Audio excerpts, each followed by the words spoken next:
pourrais-je, Seigneur, chaque jour te servir? Comment pourrais-je ton Église bien soutenir? Voici mes deux mains et voici mon cœur, voici mes talents prêts pour le labeur. Oh, que me dévore le zèle de ta maison.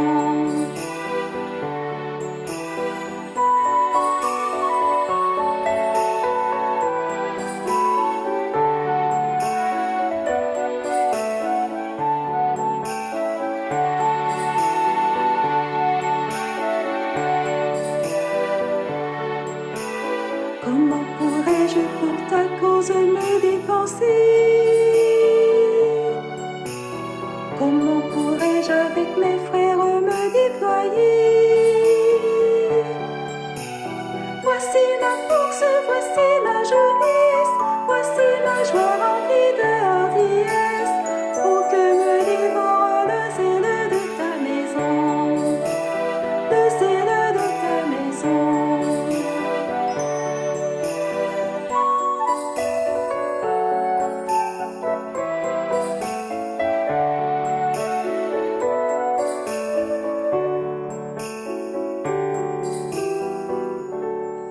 De ta maison. Comment devant l'ennemi pouvoir rester debout? Comment devant les outrages ne pas lâcher tout? Voici mes prières qui montent vers toi. T'invite, Seigneur, encourage-moi. Oh, que me dévore le zèle de ta maison. Oh, que me dévore le zèle de ta maison. De ta maison.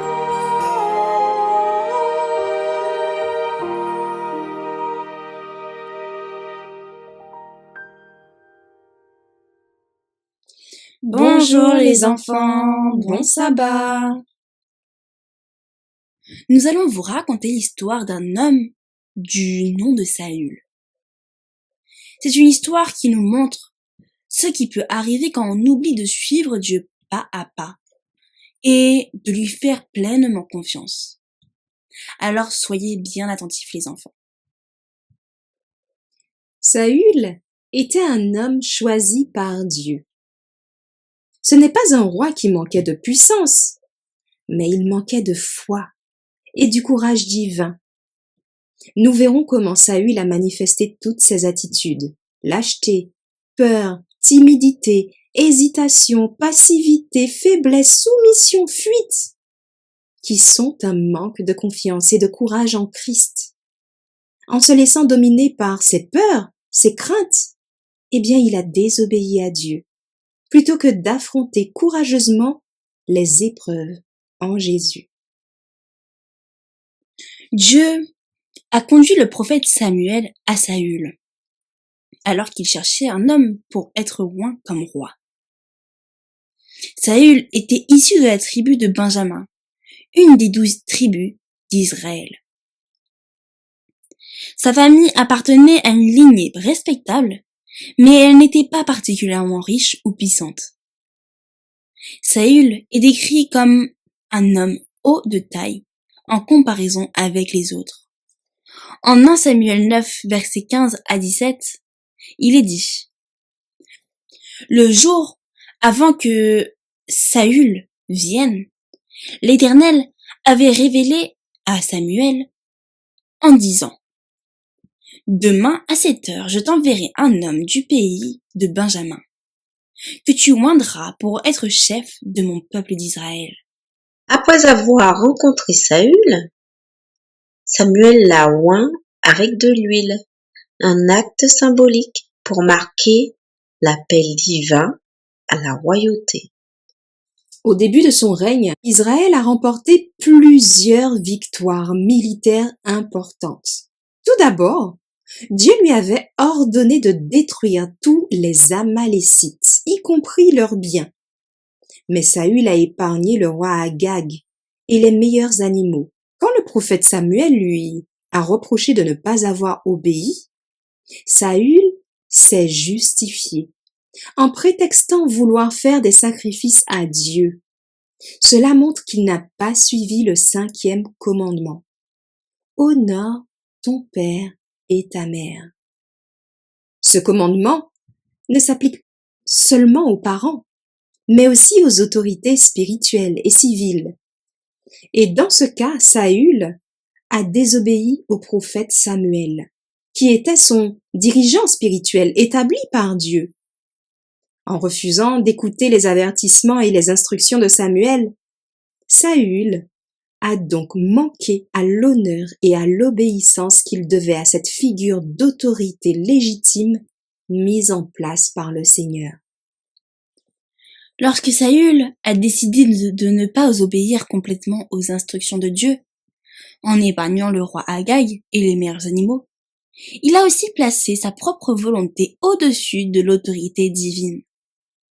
Cela s'apparente à de l'idolâtrie, car Saül a préféré suivre ses propres désirs plutôt que d'honorer Dieu et de lui obéir pleinement. Le premier commandement stipule « Tu n'auras pas d'autre Dieu devant ma face » Exode 20, verset 3. En mettant sa propre volonté au-dessus des instructions de Dieu, Saül a en quelque sorte élevé son jugement personnel à la place de Dieu, ce qui est une forme d'idolâtrie. Mais aussi Saül a dérobé des Amalécites. Dieu avait donné des instructions claires à Saül pour détruire complètement les Amalécites et tout ce qu'ils possédaient, sans rien épargner. Ce qui enfreint également le 8e commandement. Un autre exemple de l'éloignement de Saül. Il était en guerre contre les Philistins et ils étaient très nombreux et puissants. Un géant philistin nommé Goliath se tenait sur le champ de bataille, défiant les Israélites. Goliath était énorme et tout le monde avait peur de lui, y compris Saül. Il n'osait pas affronter ce géant, même avec toute l'armée d'Israël derrière lui. Il avait peur. Mais voici ce qui est incroyable, les enfants. Alors que Saül et ses soldats tremblaient de peur par manque de foi, un jeune garçon, David, est arrivé sur le champ de bataille. David n'était pas un soldat. C'était un simple berger. Mais il avait une foi inébranlable en Dieu. Il savait que Dieu pouvait lui donner la force de combattre Goliath, même s'il n'était qu'un enfant face à un géant. Quand David, un jeune héros, est revenu d'une grande bataille contre les Philistins, les femmes de toutes les villes d'Israël sont sorties pour accueillir Saül. Elles chantaient, dansaient, battant des tambourins et des triangles. Elles chantaient « Saül a frappé ses 1000 et David ses 10 000 ». Quand Saül a entendu cela, il a commencé à se sentir très jaloux. Il a réalisé que David était plus populaire que lui, et cela lui a fait mal au cœur. Au lieu de garder son calme, il a crié « On donne 10 000 à David et moi 1000 ». Il ne lui manque plus que la royauté. Saül voulait tellement être aimé et admiré par les gens qu'il a oublié de penser à ce que Dieu voulait vraiment. Parfois, il était si en colère qu'il était prêt à faire du mal à ceux qui l'entouraient. Il a commencé à poursuivre David pour le tuer, pensant qu'il devait protéger son trône à tout prix. Sa jalousie était si forte qu'il a oublié de faire confiance à Dieu. Il a donc désobéi au 10e commandement. Tu ne convoiteras point la femme de ton prochain, ni rien qui appartienne à ton prochain. Saül a convoité le royaume que David allait recevoir, et cela a affecté sa manière de penser et d'agir. Saül a fait une autre erreur encore plus grande. Dans un moment de grande détresse, alors que Dieu semblait ne plus lui répondre à cause de ses péchés, Saül a pris une décision terrible. Il se déguise pour aller voir une femme qui dit consulter les morts, une sorcière, alors que la loi de Dieu, dans la Bible, interdit strictement de consulter les esprits. C'est une grande désobéissance à ce commandement de Dieu. Car Dieu avait dit, « Tu ne te tourneras pas vers les sorciers et les médiums. » Lévitique 19, verset 31. En agissant ainsi, Saül ment et se cache, ce qui va aussi à l'encontre du 9e commandement qui dit « Tu ne porteras pas de faux témoignages » Exode 20, verset 16. Et il trompe les autres en se déguisant et également dans le témoignage qu'il porte à cette femme sorcière. La femme lui explique que cela peut être dangereux. Mais Saül insiste en la forçant à faire ce qu'il veut. Et il prend le nom de Dieu à la légère, ce qui va contre le 3e commandement. Tu ne prendras pas le nom de l'Éternel ton Dieu en vain. Exode 20, verset 7. Saül utilise le nom de Dieu pour forcer quelqu'un à agir contre ce qui est juste. Enfin, quand un esprit maléfique prétendant être Samuel apparaît, Saül ne le rejette pas, mais se prosterne devant lui. Cela va totalement à l'encontre du 2e commandement de Dieu, qui dit « Tu n'auras pas d'autre Dieu devant moi ». Exode 20, verset 5. En se prosternant, Saül honore quelque chose d'autre que Dieu, ce qui est une grave désobéissance. Au lieu de repousser ce qui est mal, il accepte et se soumet à cela. Même après tout ce qui s'est passé, Saül ne se repentait toujours pas. Sa situation est devenue encore plus triste. Au lieu de se tourner vers Dieu pour demander pardon et trouver de l'espoir, il a pris une décision qui allait à l'encontre de tout ce que Dieu nous enseigne dans les 10 commandements. Saül a connu une fin tragique. Après avoir perdu la bataille contre les Philistins, au lieu de se rendre et de chercher la miséricorde de Dieu, il a choisi de se suicider. Par ce geste, il a transgressé le 6e commandement, qui dit « Tu ne tueras point », en se causant ainsi une fin tragique. Tout cela est triste, mais l'histoire de Saül nous enseigne une grande leçon. Le manque de foi en Dieu nous éloigne de lui. Et quand nous ne lui faisons pas confiance, nous faisons des erreurs, des péchés qui ont des conséquences.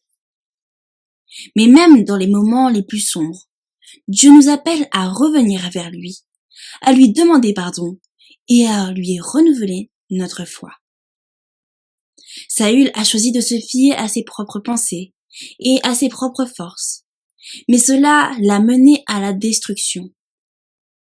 Cela nous montre que même lorsque nous faisons face à des moments difficiles, nous devons nous reposer sur Dieu et lui faire confiance. Dieu veut nous guider, mais nous devons être prêts à l'écouter et à lui obéir pleinement.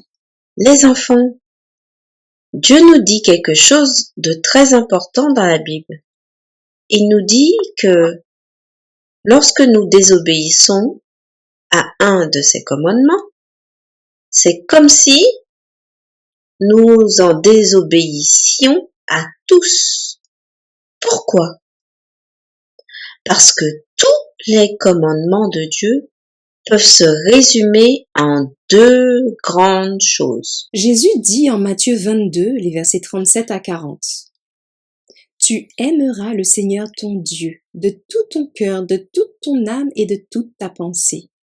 C'est le premier et le plus grand commandement. Et voici le second qui lui est semblable. Tu aimeras ton prochain comme toi-même. De ces 2 commandements dépendent toute la loi et les prophètes.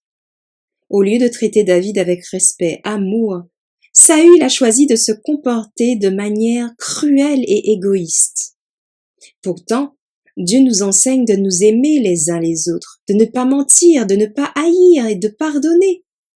Chaque fois que Saül désobéissait à ces principes, il s'éloignait davantage de Dieu.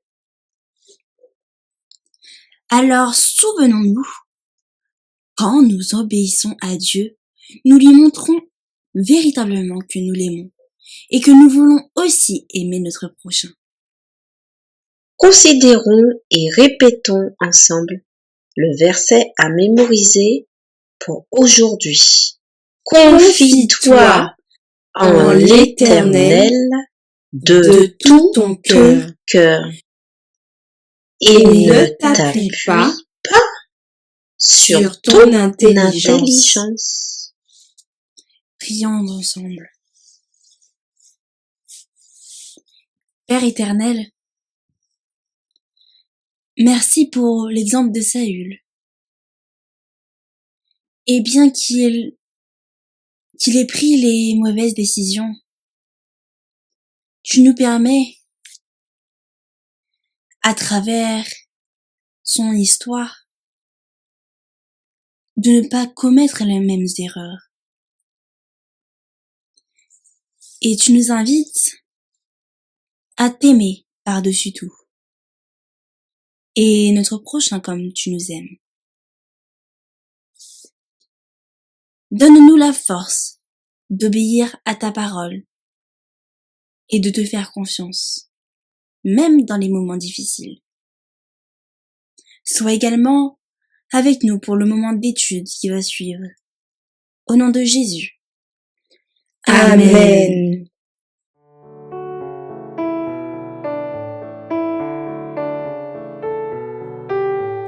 Comment pourrais-je, Seigneur, chaque jour te servir? Comment pourrais-je ton Église bien soutenir? Voici mes deux mains et voici mon cœur. Voici mes talents prêts pour le labeur. Oh, que me dévore le zèle de ta maison.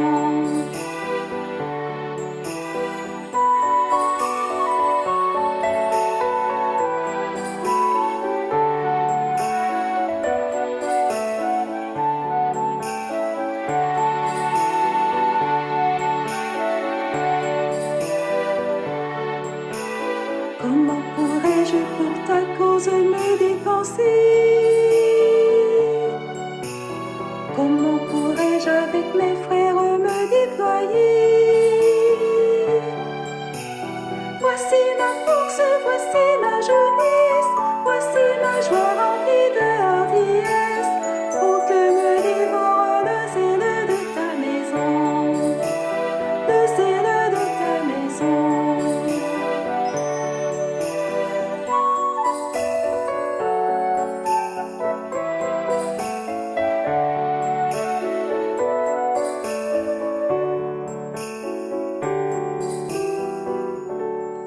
De ta maison,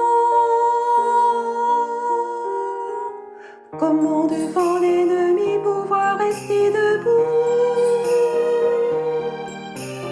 Comment devant les outrages ne pas lâcher tout?